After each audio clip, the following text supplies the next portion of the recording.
Daryl Bourne stared at the alien before him, his finger hovering over the trigger of his pulse rifle. The Eridian female, with her luminescent blue skin and large, iridescent eyes, knelt on the dusty ground of the prison camp. Her wrists were bound behind her back with electromagnetic cuffs, the soft hum of the restraints barely audible over the distant sounds of warfare echoing across the barren landscape. "Please," she whispered, her voice melodic despite the translator implant that converted her words into English. "Show mercy, human. My body will give you powerful offspring." Daryl's finger tightened on the trigger, then relaxed. In his 15 years as a soldier, he had executed countless enemy combatants, but something about this plea caught him off guard. It wasn't just the content, though that was certainly unexpected, but the raw desperation in her voice. The genuine fear in those alien eyes. "What did you say?" he asked, lowering his weapon slightly. "I am Valari," she said, lifting her chin with unexpected dignity despite her position. "My lineage carries genetic enhancements that would benefit your kind. A child born of our union would possess extraordinary abilities. Strength, intelligence, longevity." Daryl almost laughed at the absurdity of it. Almost. But war had long since beaten humor out of him, leaving only a hollow shell filled with duty and regret. He glanced around the camp.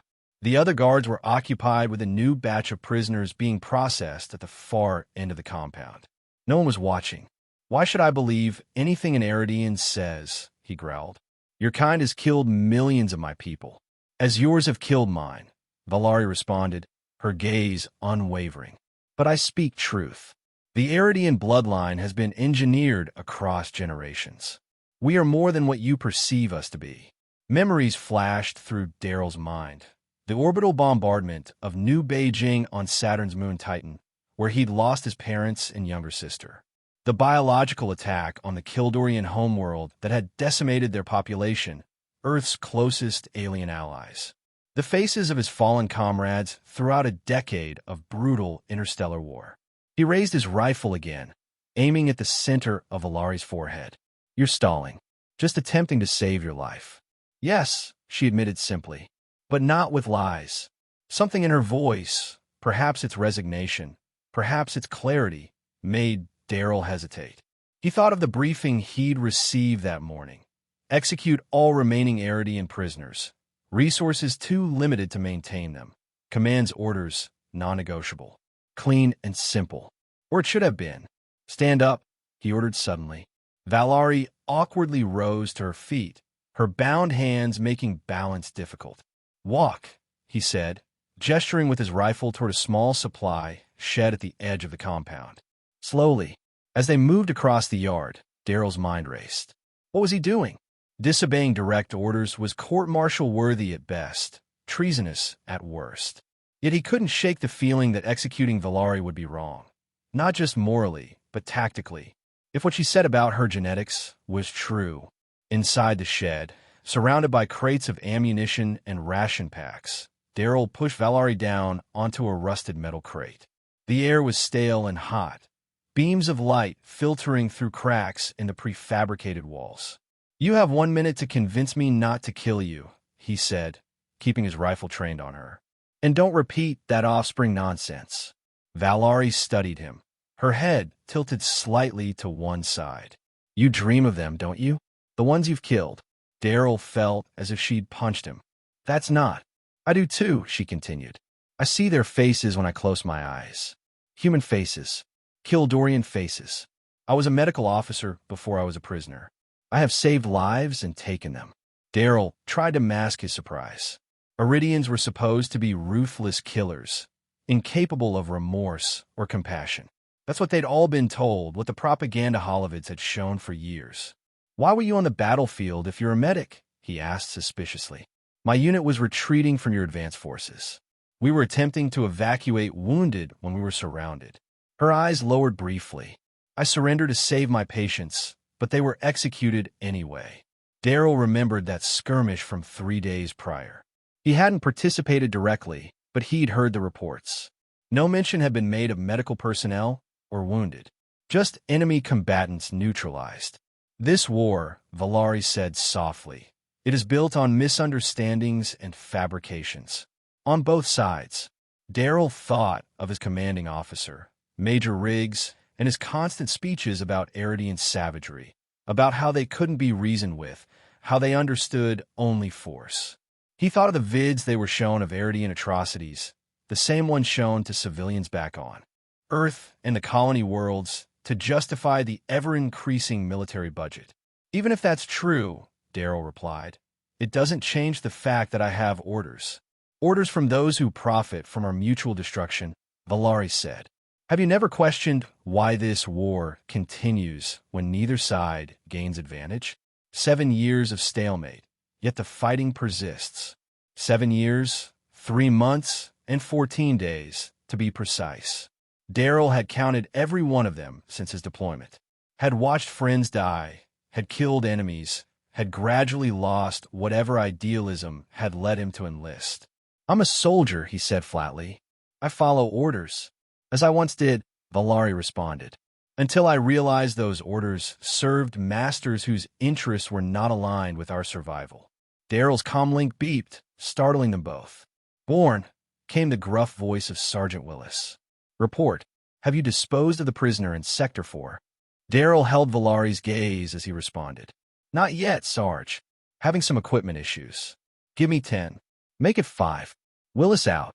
The silence that followed felt heavy, loaded with the weight of the decision before him. Executing her would be simple, clean, by the book. Letting her live was complicated, dangerous, and almost certainly a mistake. I should kill you, he said, more to himself than to her. But you won't, Valari responded, and there was no triumph in her voice, only a quiet certainty. And she was right. Despite everything, despite his training and his orders and his history, Darrell Bourne could not execute this prisoner. Not after looking in her eyes, not after hearing her words, not after feeling the first flicker of doubt about the war he'd been fighting for so long. If I let you live, he said slowly, you become my responsibility. My problem. You try to escape, you try to contact your people, you do anything that endangers my unit, and I will not hesitate next time. Are we clear? Valari nodded, her eyes never leaving his. I understand, Soldier Born. Darrell, he corrected reflexively, then immediately regretted the lapse in protocol. Prisoners weren't supposed to know their captors' names. Names humanized. Names created connections. But perhaps that was exactly what this war had been missing all along. The next 3 days were a delicate balancing act. Darrell reported the execution as completed, then secretly relocated Valari to an abandoned storage bunker half a kilometer from the main camp. The structure, partially collapsed and deemed unsafe after a bombardment months earlier, provided adequate shelter and, more importantly, had been removed from the patrol routes. Each night, under cover of darkness, Darrell brought rations and water, removing her restraints only while he was present. Their conversations were initially terse, limited to essential communication, but gradually expanded as mutual wariness gave way to cautious curiosity. On the 4th night, as Valari ate the bland military ration pack Darrell had smuggled to her, she paused mid-bite. You risk much for me, she observed. Why? Darrell leaned against the crumbling concrete wall, pulse rifle resting across his lap, always ready, despite the growing sense that she posed no threat.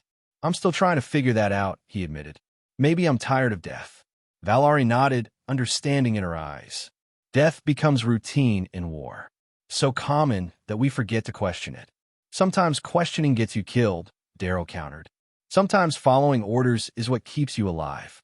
And sometimes, Valari said softly, the right action is neither safe nor sanctioned. Darrell couldn't argue with that. His current actions were evidence enough. There's something you should know, Valari said after a moment of silence. Her tone had shifted, carrying a new urgency.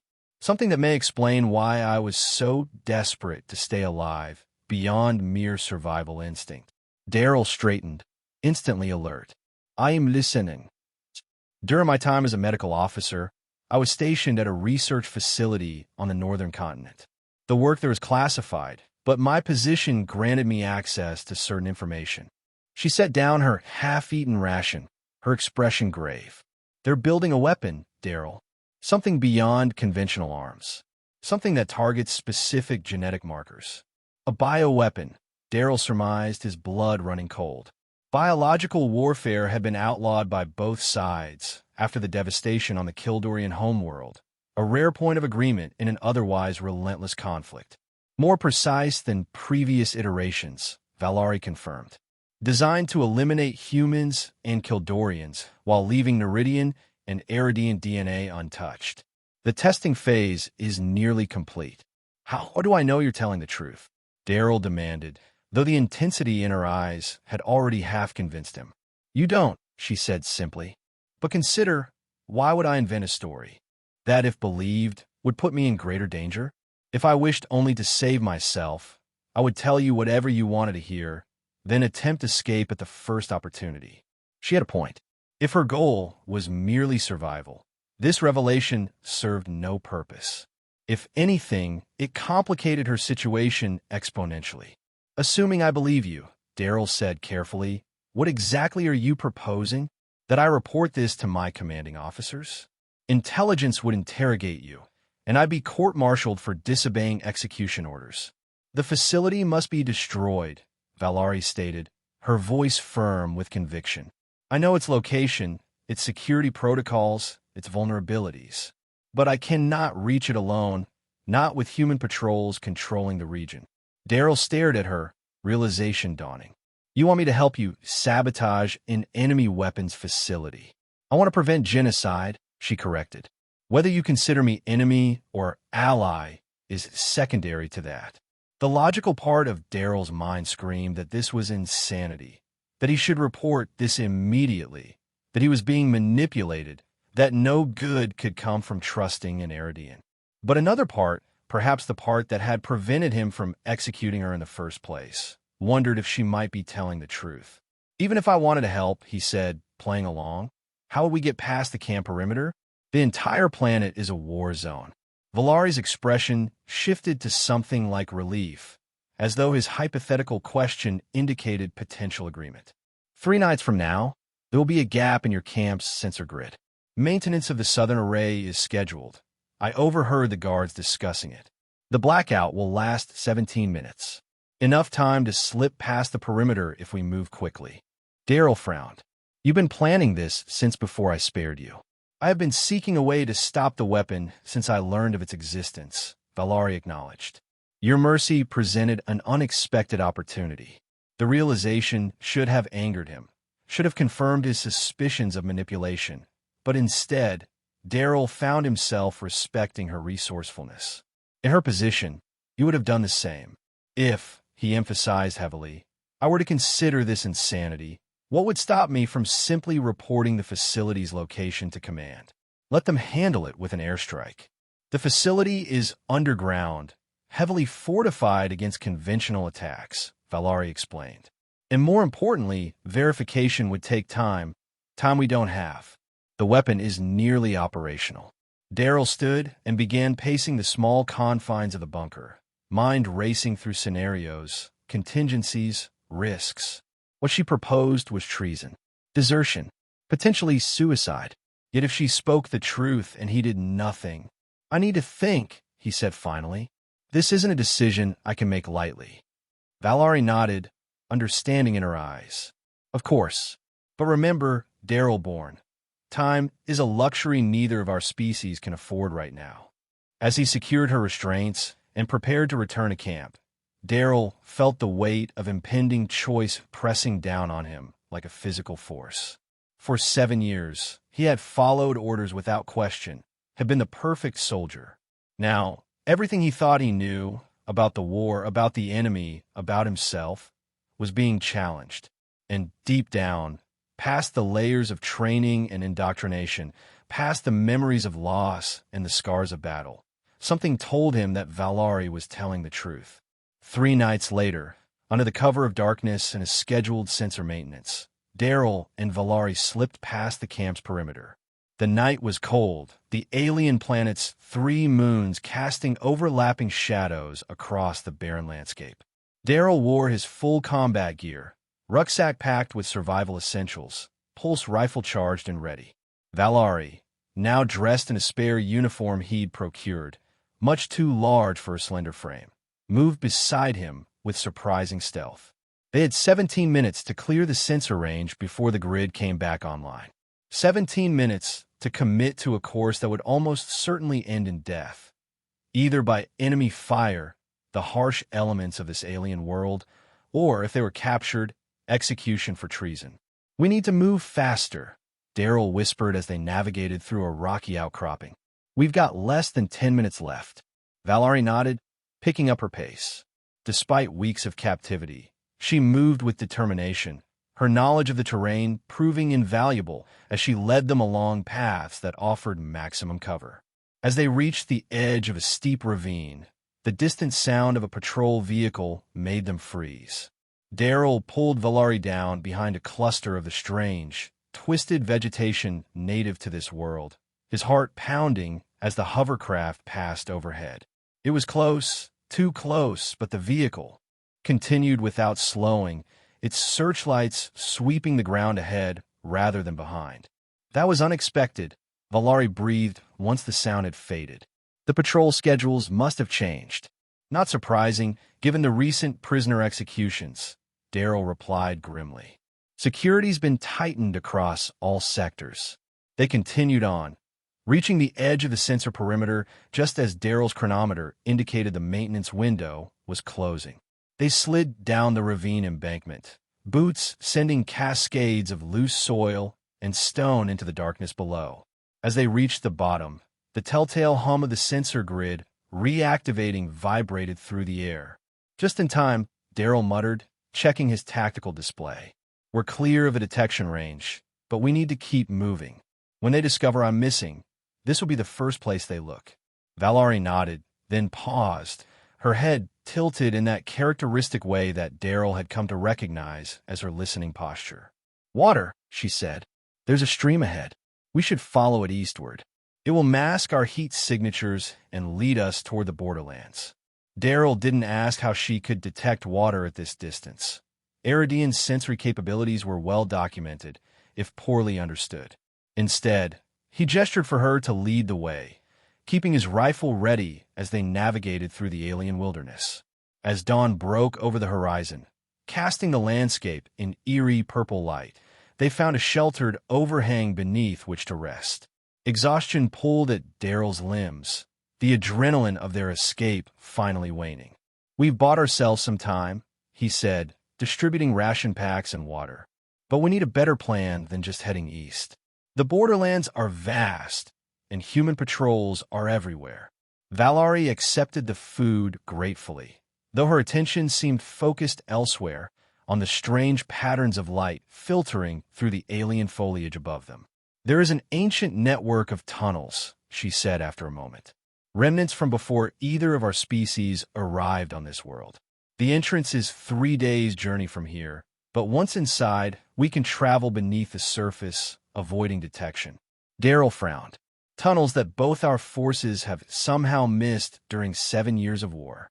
"Not missed," Valari corrected. "Avoided. The tunnels are considered cursed by many Iridians. Dangerous. Few who enter return. Those who do speak of visions of madness." She met his skeptical gaze directly. "But I believe the dangers are exaggerated, born of superstition and primitive encounters with the planet's original technology." "Original technology?" Daryl repeated. "You're saying there was a civilization here before?" "Long before," Valari confirmed. "My people have studied the artifacts for generations, though much remains mysterious. What we do know is that the tunnels connect vast distances, and that they remain largely untouched by the war." Daryl considered this information, weighing it against their limited options. Traveling overland meant certain discovery. If these tunnels existed, they might provide their only chance of reaching the weapons facility undetected. "And you sure you can find the entrance?" he asked. Valari nodded with certainty. "The knowledge was part of my medical training. Ancient technologies sometimes offer healing properties that our science cannot replicate." Daryl leaned back against the rock wall, studying his unlikely companion. So much about her defied what he'd been taught about Iridians. Her compassion, her pragmatism, her willingness to betray her own people to prevent mass destruction. "Why are you really doing this, Valari?" he asked suddenly. "The truth." She met his gaze unflinchingly. "Because I have seen too much death. Because this weapon would upset the balance of our conflict and lead to extinction rather than resolution. Because despite everything, I still believe there is another path forward."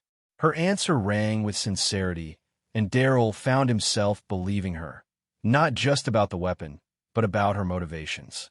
"Get some rest," he said finally. "I'll take first watch. We move again at dusk."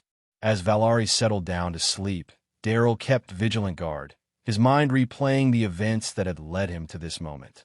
Just days ago, he had been a dedicated soldier, following orders without question. Now he was a deserter, a traitor by military standards, placing his trust in a woman who, by all accounts, should be his enemy.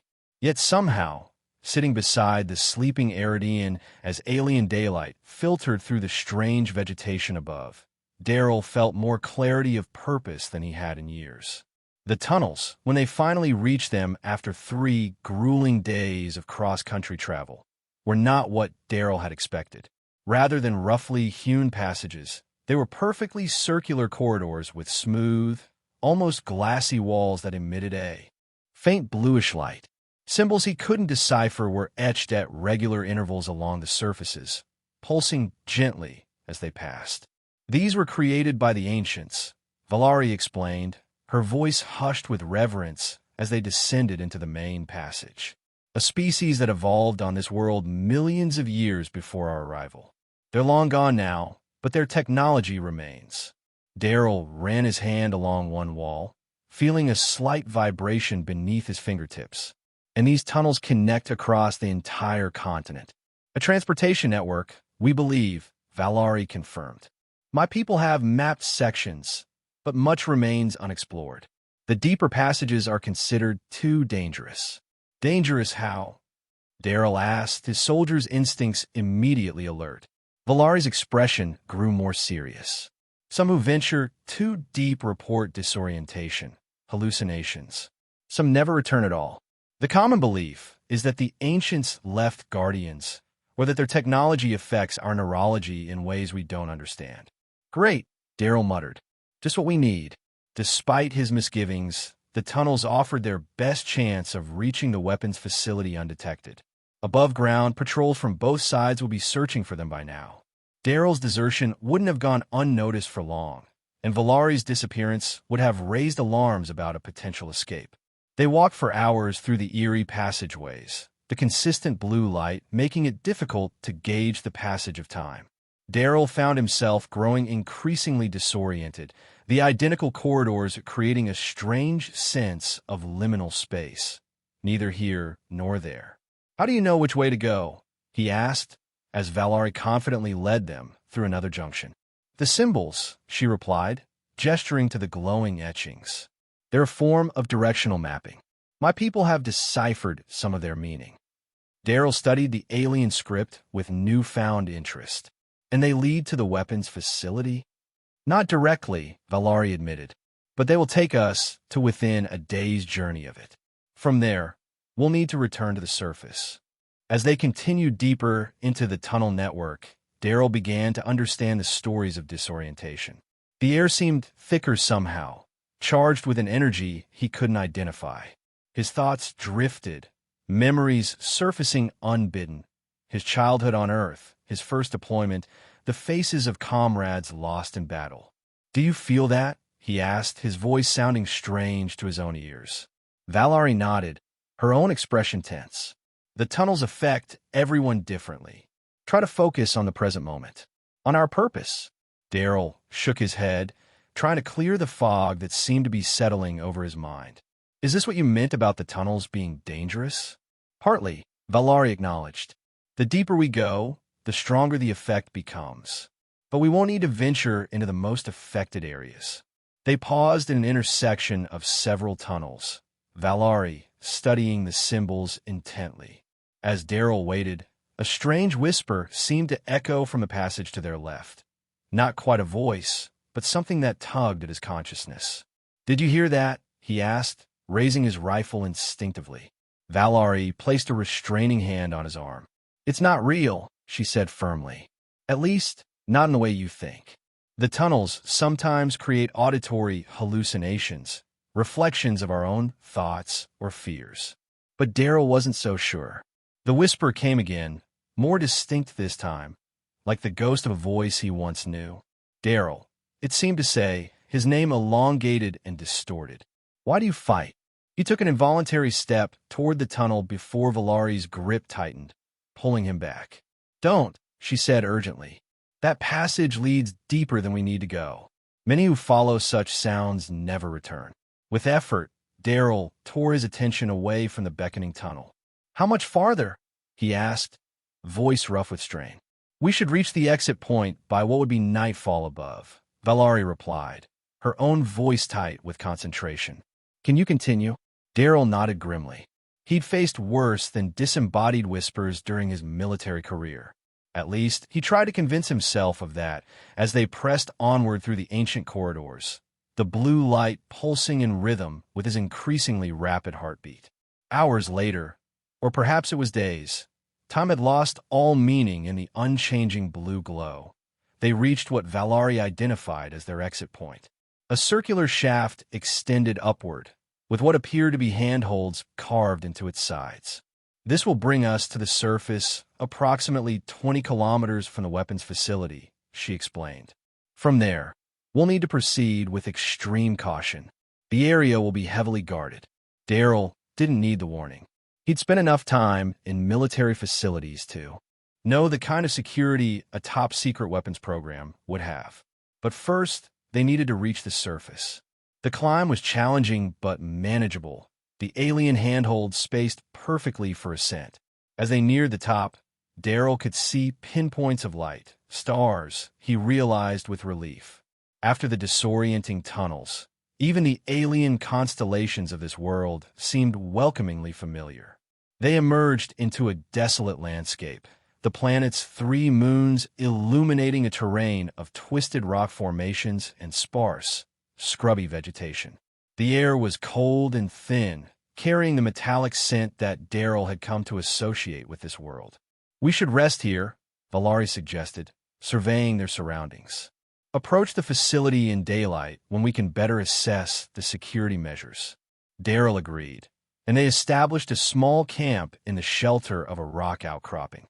As they ate their dwindling rations, a comfortable silence fell between them. Comfortable in a way that would have been unimaginable just days earlier. "You never answer my question," Valari said eventually, "about why you decided to help me." Daryl considered the question, watching the unfamiliar constellations while slowly overhead. "I'm still not entirely sure," he admitted. "Something about what you said that first day. About the war being built on misunderstandings and fabrications." He paused, gathering his thoughts. "I've been fighting for so long, I stopped questioning why. You made me remember to ask that question." Valari studied him in the moonlight, her alien features softened by shadow. "Among my people, there's a belief that true understanding can only come from walking the path of another. Perhaps that is what we are doing now." "Perhaps," Daryl agreed, though he wasn't entirely sure what she meant. "Get some sleep. Tomorrow will be dangerous for both of us." As Valari settled down to rest, Daryl maintained watch, his gaze alternating between the alien landscape and his unlikely companion. Something had changed between them during their journey through the tunnels, a shift he couldn't quite define but could definitely feel. Trust, certainly, but something more as well. A connection forged through shared purpose and survival. Whatever it was, Daryl knew there was no going back now. For better or worse, their fates were intertwined. The weapons facility was a marvel of military engineering, nestled within a mountain range and heavily fortified. From their vantage point on a neighboring ridge, Daryl and Valari observed the installation through his tactical scope. Patrol patterns, sensor placements, entry points, all were methodically cataloged as they formulated their approach. "The main entrance is impossible," Daryl concluded after several hours of observation. "But there's a maintenance access point on the eastern side with lighter security." If we time it right between patrol shifts, we might have a narrow window. Valari nodded in agreement. Once inside, we'll need to reach the central laboratory. That's where the weapon's core is housed. And you're certain you can disable it? Daryl asked, not for the first time. I helped develop portions of its biological delivery mechanism, Valari replied. I know its vulnerabilities. She hesitated, then added, but Daryl, you should understand, the lead scientist, the one who conceptualized this weapon, he's someone significant to me. Daryl lowered the scope, turning to face her. Significant how? Dr. Taryn is my father, Valari said quietly. He doesn't know I've learned the true purpose of his research. He believes he's developing a cure for radiation poisoning. At least, that's what he was told. This new information sent Daryl's mind racing. Your father? And you're willing to sabotage his life's work? To prevent it from being weaponized? Yes, Valari said firmly. He would do the same if he knew the truth.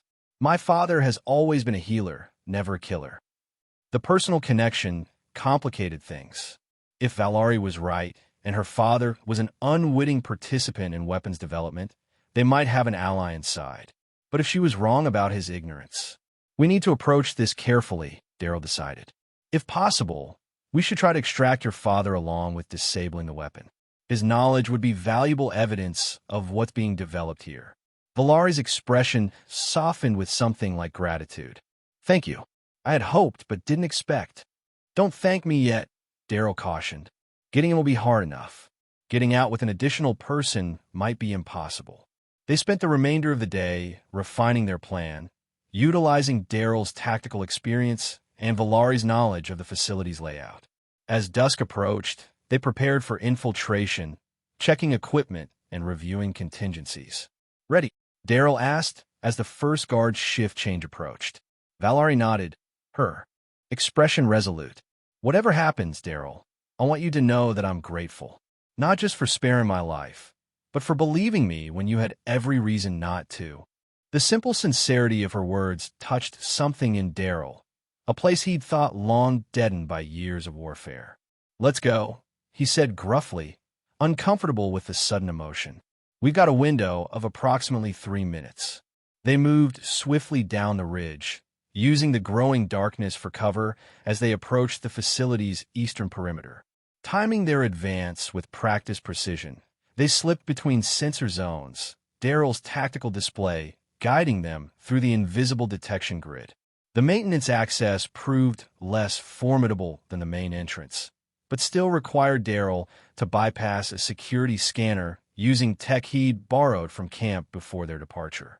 With the door open, they slipped inside, finding themselves in a narrow utility corridor illuminated by harsh fluorescent lighting. The central labs are 3 levels down, Valari whispered, orienting herself. This way. They moved through the facility like ghosts, utilizing service corridors and maintenance shafts to avoid the main thoroughfares. Twice they were forced to hide as personnel passed nearby, pressing into shadowed alcoves, Daryl's body shielding Valari's smaller form, their breaths mingling in the confined space. When they finally reached the level housing the central laboratory, security increased dramatically. Armed guards patrolled the corridors, and biometric scanners protected each access point. We can't bypass those, Daryl muttered, observing from a junction. Not without setting off alarms. We don't need to, Valari replied. I can access the auxiliary control room. From there, I can manipulate the environment systems, create a diversion. Daryl nodded, impressed by her quick thinking. Lead the way. The auxiliary control room was mercifully unoccupied, likely due to the late hour.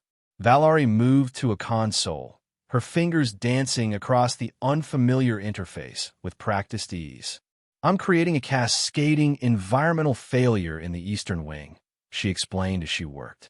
Nothing dangerous, but it will draw security away from the main lab.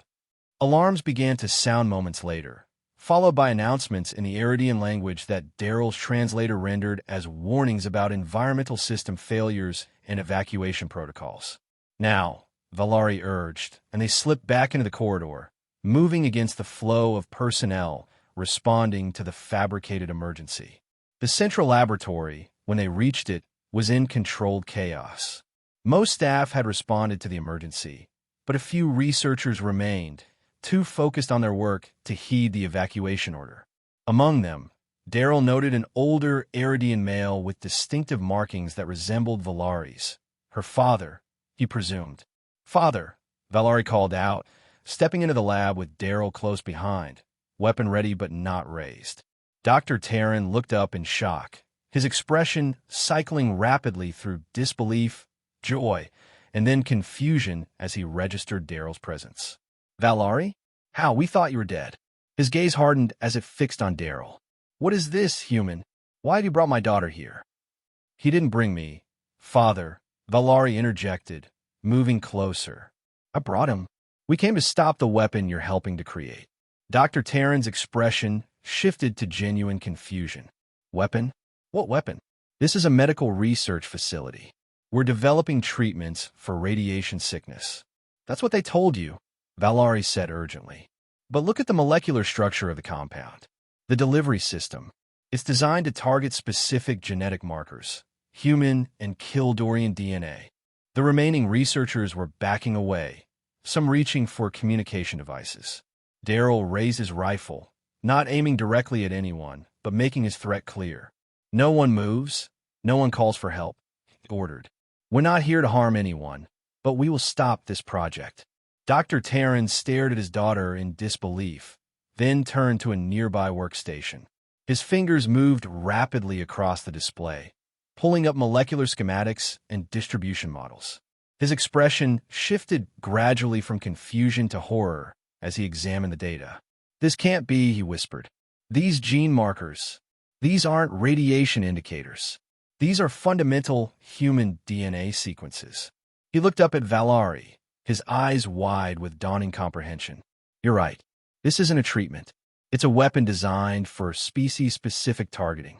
The military command has been manipulating your research," Valari explained quickly, aware that their time was limited. "They've been repurposing your healing work for genocide." Dr. Taryn's hands trembled as he closed the display. "All these years, I thought I was saving lives." His voice hardened with sudden resolve. "We must destroy it. All of it." One of the other researchers stepped forward. "Dr. Taryn, surely you can't be serious. This is treason. This is ethics," Dr. Taryn snapped. "We took oaths as healers, not killers. If you wish to report me, that is your choice, but I will not be part of mass murder." The researcher hesitated, then nodded slowly. "What would you have us do?" "Help us destroy the primary samples and corrupt the data," Valari urged.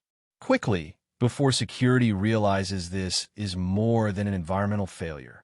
The laboratory erupted into controlled activity as Dr. Taryn directed his team. Some researchers began destroying physical samples, while others initiated data corruption protocols designed to protect research from enemy capture, now being used against their own military. Daryl maintained guard at the entrance, pulse rifle ready. "How long?" he asked tensely. "Minutes at most," Valari replied, working alongside her father at the main console. "The core weapon samples must be neutralized, and the formula corrupted beyond recovery." As they worked, an alarm different from the environmental warning began to sound. Daryl recognized it immediately. "Security breach, highest priority." "They know," he warned. "We're out of time." Dr. Taryn looked up from his console. "The primary formula is corrupted, but the prototype samples are stored in the containment chamber. They must be neutralized directly." Valari moved toward a sealed chamber at the far end of the laboratory. "I'll handle it." "No." Dr. Taryn stopped her. "The neutralization process releases toxic byproducts." "I'll do it." He turned to Daryl. "Get my daughter out of here, human. There's a research vehicle bay, one level down, east corridor. You might be able to escape that way." Daryl recognized the sacrifice being offered. "What about you? Come with us." Dr. Taryn shook his head sadly. "Someone must stay to ensure complete neutralization." And he glanced around the laboratory at the work of decades. "I have much to atone for, it seems, even if my intentions were pure."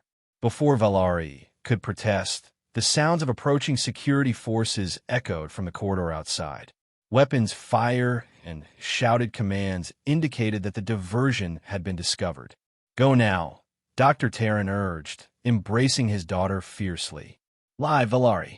Find a better way than this endless war." Tears streamed down Valari's face as she clung to her father. "I can't leave you.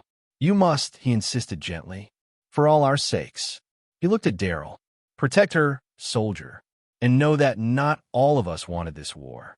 Daryl nodded solemnly. "I'm beginning to understand that." With security forces moments away, they had no choice. Daryl pulled Valari toward a secondary exit as Dr. Terran sealed himself in the containment chamber. The last glimpse they had of him was his steady hands working at the controls, determination etched on his features. They fled through maintenance corridors, Valari fighting back tears as she led the way toward the vehicle bay. Behind them, alarms continued to blare, and the facility trembled with a distant explosion, the neutralization process beginning, Daryl presumed. The vehicle bay was minimally guarded, the security personnel having responded to the multiple alerts elsewhere in the facility. Daryl dispatched the lone guard with a stun blast, and they quickly commandeered a research transport, a rugged, all-terrain vehicle designed for scientific expeditions. "Can you drive this thing?" Daryl asked as they climbed in.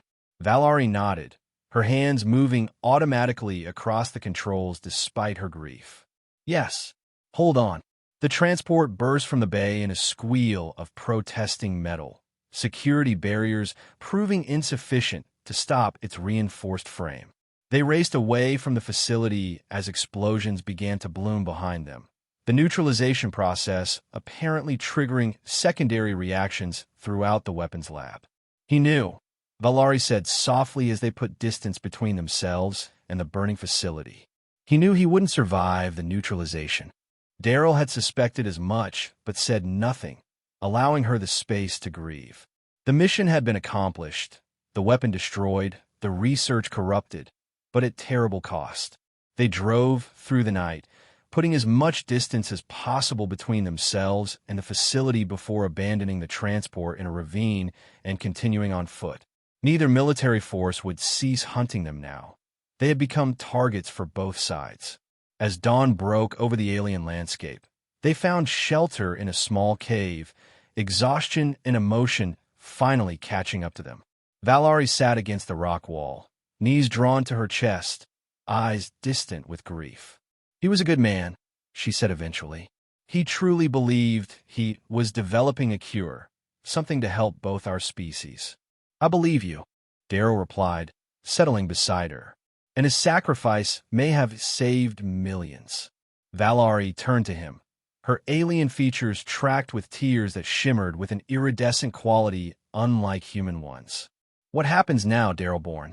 We are traitors to both sides. There is nowhere in this war for us." Daryl considered her question seriously. She was right. They couldn't return to human territory, nor could she return to her people. They existed in a liminal space now, belonging nowhere. "Maybe that's the point," he said slowly. "Maybe we're meant to find a different path. A third option beyond endless war." "Is there such a path?" Valari asked, a fragile hope in her voice. "I don't know," Daryl admitted. "But I think your father believed there could be. And I think that's why he wanted you to survive." They lapsed into silence, the weight of what they'd done and what they'd lost settling around them. Eventually, exhaustion claimed them, and they slept side by side, a human soldier and an Eridian healer, united by circumstance and choice. The next weeks were a desperate journey through the contested borderlands, avoiding patrols from both armies, scavenging for supplies, and seeking a rumored neutral zone where others like them, deserters, refugees, those disillusioned with the war, had established a precarious existence. They traveled primarily at night, utilizing Valari's superior night vision and Daryl's tactical training to evade detection. The journey was arduous, made more challenging by dwindling supplies and the hostile environment of the alien world. Yet, during these difficult days, something unexpected began to develop between them. What had started as an alliance of necessity evolved into a genuine bond. They shared stories of their lives before the war, discovered surprising commonalities between their cultures, and gradually came to see each other not as human and Eridian, but simply as Daryl and Valari. One night, as they huddled beside a small heat source in an abandoned outpost, Valari broke a comfortable silence. "Do you remember what I said to you that first day?" she asked. "In the prison camp?" Daryl nodded, the memory vivid despite the weeks that had passed. "That your body would give me powerful offspring," he replied, a hint of amusement in his voice. Not exactly a conventional plea for mercy. "It wasn't merely a desperate tactic," Valari said softly. "My genetic lineage does carry enhancements, intelligence, adaptability, accelerated healing. Traits that were engineered into my bloodline generations ago, when my people first began exploring the stars." Daryl studied her in the dim light. "Why tell me this now?" Valari met his gaze directly, an intensity in her eyes that caught him off guard. "Because I believe this was meant to be, Daryl. Not just our escape, not just stopping the weapon, but this connection between us. Perhaps this is how the war truly ends. Not with victory or defeat, but with understanding. With union." The implication of her words hung in the air between them, laden with possibility. Daryl had never considered such a thing, a relationship with a being from another species. Yet as he looked at Valari, he recognized that his perception of her had fundamentally changed. Where once he had seen an alien enemy, he now saw a person, complex, courageous, compassionate. "I don't know if that's possible," he said carefully. "Our biologies are compatible," Valari replied. "My people studied humans extensively after first contact. The genetic differences are significant, but not insurmountable." "I didn't mean biologically," Daryl clarified. "I meant everything else. We come from worlds at war. Peoples who have killed each other by the millions. How do we reconcile that?" "By choosing a different path," Valari said simply. "By being the beginning of something new, rather than the continuation of something broken." The conviction in her voice stirred something in Daryl, a longing for purpose beyond survival, for connection beyond mere alliance. Without conscious thought, he reached out, his hand gently touching her face, fingers tracing the luminescent markings that adorned her blue skin. Valari leaned into his touch, her eyes closing briefly. When she opened them again, there was a vulnerability there that transcended species. "I don't know what happens next," Daryl admitted. "I only know that meeting you changed everything I thought I understood about this war. About your people. About myself." "Then perhaps that is enough for now," Valari whispered, her hand finding his.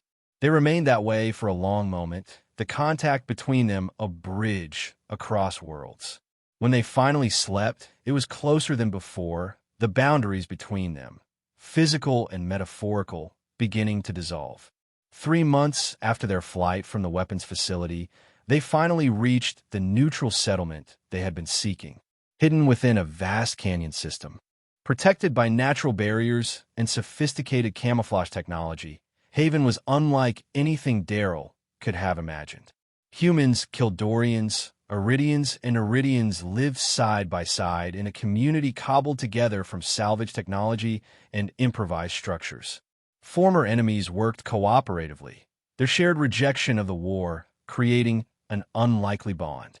"I never believed such a place could exist," Daryl marveled as they were led through the settlement by a human woman who had introduced herself as Commander Eliza Kwan, former captain in the Earth Fleet. "Most don't," Kwan replied. "That's how we survive. Both sides would destroy us if they knew the scale of what we've built here." "How many?" Valari asked, clearly as astonished as Daryl by the diverse population they were seeing. "Nearly 3,000 now," Kwan answered with pride. "Most are military deserters like you. But we also have civilians who fled the conflict zones, scientists who refused to develop weapons, even a few political dissidents who questioned the war. They were brought to a communal gathering where representatives of all 4 species met to consider their request for asylum. Daryl and Valari share their story, from the prison camp to the destruction of the bioweapon, omitting only the more personal aspects of their journey. When they finished, an Iridian elder spoke, his words translated by an implant similar to those used by military personnel. "Your actions may have prevented a genocidal escalation. For this, we are grateful. But we must ask, what do you seek here? Temporary shelter, or something more? Daryl looked at Valari, a silent communication passing between them before he answered. We seek a home, a place to belong when we no longer fit within the worlds we came from. The representatives conferred briefly before the human leader, an older man with a general's insignia still visible on his tattered uniform, addressed them. Haven exists for precisely this purpose, to shelter those who choose peace over war. You are welcome here, with one condition, that you contribute to our community according to your abilities. We accept, Valari replied without hesitation. I have medical training, and Daryl's tactical experience could benefit your security. And so they were integrated into Haven, assigned modest quarters and respective duties that utilized their skills. Daryl joined the settlement's defense force, training others in tactical operations and perimeter security. Valari worked in the medical center, her knowledge of both human and Eridian physiology proving invaluable. For the first time since their escape, they had something resembling stability, a community, purpose, safety. Their relationship deepened in this environment, no longer defined by survival, but by choice and growing affection. 6 months after their arrival, as they sat together on a ridge overlooking the settlement, watching the alien sunset paint the sky in hues of purple and gold, Valari took Daryl's hand. I have something to tell you, she said, her voice carrying an unusual note of uncertainty. Daryl turned to her, concerned by her tone. What is it? Valari placed his hand gently against her abdomen. Life, she said simply. New life, Daryl. Ours. The implication struck him with physical force, leaving him momentarily speechless. You're pregnant? But how? I thought it would be more complicated, that we would need medical intervention. So did I, Valari admitted. Dr. Wren believes it's because of my genetic lineage, the adaptability I told you about. My body has accommodated yours in ways we didn't think possible. Daryl's mind raced with implications, questions, concerns, but beneath all of that was a growing sense of wonder. A child, their child, something that had never existed before in the history of either species. Are you happy about this? He asked carefully, studying her expression. Valari's luminescent eyes shimmered with emotion. I am. Frightened too, but yes, happy. This is what I spoke of that first day, though I could never have imagined how true my words would become. Daryl found himself laughing softly at the irony. Your desperate plea for mercy turns out to be prophecy. What about you, Daryl? Are you ready for this? He considered her question seriously, searching his feelings. A year ago, the very idea would have been unthinkable.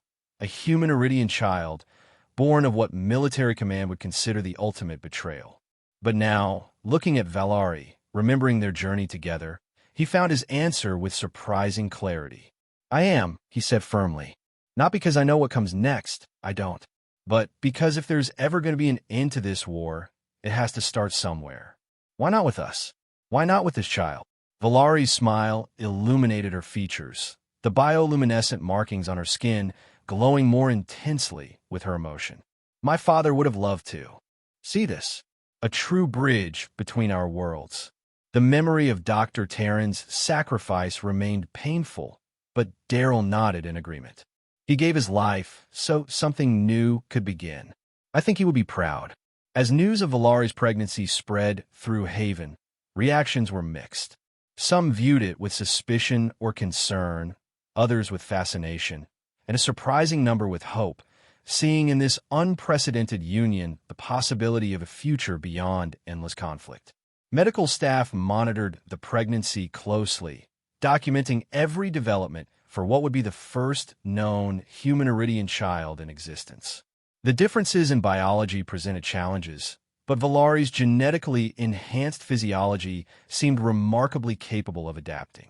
7 months later, after a difficult but successful delivery, Daryl held his daughter for the first time.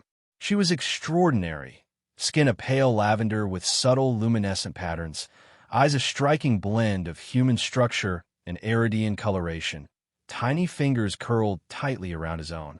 She's perfect, Valari whispered, exhausted but radiant as she watched them. What shall we name her? Daryl considered the tiny being in his arms, this impossible miracle born of mercy and courage and love. Taryn, he suggested, after your father, a name that represents healing, not destruction. Valari's eyes filled with iridescent tears. Yes, she agreed softly. Taryn born, a new beginning. As word of the child's birth spread beyond Haven, impossible to contain such extraordinary news, reactions from the warring governments were predictably hostile. Both sides denounced the union as unnatural, the child as an abomination. Yet among ordinary soldiers and civilians, the story sparked something different. Questions, conversations, a hesitant reconsideration of long-held beliefs about the enemy. If a human and an Eridian could not only cooperate, but create life together, was the narrative of inevitable conflict truly accurate? Small peace movements, previously marginalized, gained surprising traction. Propaganda became harder to sustain as soldiers encountered their counterparts in contested zones and found them discussing the same story, expressing the same curiosity. In the years that followed, Haven grew, its population expanding as more deserters and refugees found their way to the settlement. Young Taryn was joined by other hybrid children, not many, but enough to form a small cohort that represented a physical manifestation of potential reconciliation. On Taryn's 5th birthday, as the settlement celebrated with a festival that blended traditions from all 4 species, Daryl stood with Valari at the same ridge where she had told him of her pregnancy years earlier. Their daughter played nearby with other children, human, Eridian, Kildorian, Neridian, and the handful of hybrids, all unconcerned with the distinctions that had driven their parents' generations to war. Do you ever regret it? Daryl asked softly. That day in the prison camp, when you could have said anything to save your life, but you chose those particular words. Valari smiled, watching their daughter's luminescent skin glow with laughter as she chased her friends. Never, she replied. It was either the most foolish or the most inspired moment of my life, and I'm still not certain which. But I'm certain of the outcome. Daryl followed her gaze to their daughter, this living bridge between worlds. When I was ordered to execute you, I never imagined it would lead to this. That sparing one life would change everything.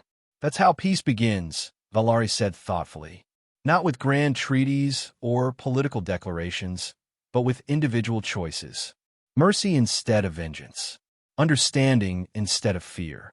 She took his hand, her fingers intertwining with his. One life at a time. As they watched the celebration below, news arrived from Haven's Communications Center. For the first time in a decade, representatives from all 4 governments had agreed to preliminary peace talks. The ongoing war had become increasingly difficult to sustain as popular support waned, inspired in part by stories of Haven and children like Taryn. No one believed peace would come easily or quickly after so much bloodshed. The path forward would be fraught with setbacks, resistance, and the weight of historical grievances. But for the first time, there was genuine possibility, a door opened where only walls had stood before. That night, as Taryn slept peacefully between them, her skin glowing softly in the darkness, Daryl reflected on the incredible journey that had brought them to this moment. From a prison camp execution to founding a family that challenged the very foundations of interstellar conflict. Show mercy, human, Valari had begged that day, offering the promise of powerful offspring in exchange for her life. Neither of them could have known just how powerful that offspring would truly be, not through enhanced genetics or special abilities, but through her very existence. A child who represented possibility, hope, a future where mercy triumphed over hatred and understanding over fear. In saving Valari's life, Daryl had not merely spared an enemy combatant. He had taken the first step on a path that would ultimately offer salvation to worlds locked in seemingly endless conflict. As he drifted towards sleep, Daryl's last conscious thought was that perhaps this was the true power Valari had promised. Not physical strength or tactical advantage, but the power to change the course of history through compassion, through connection, through love. One merciful choice, echoing across the stars.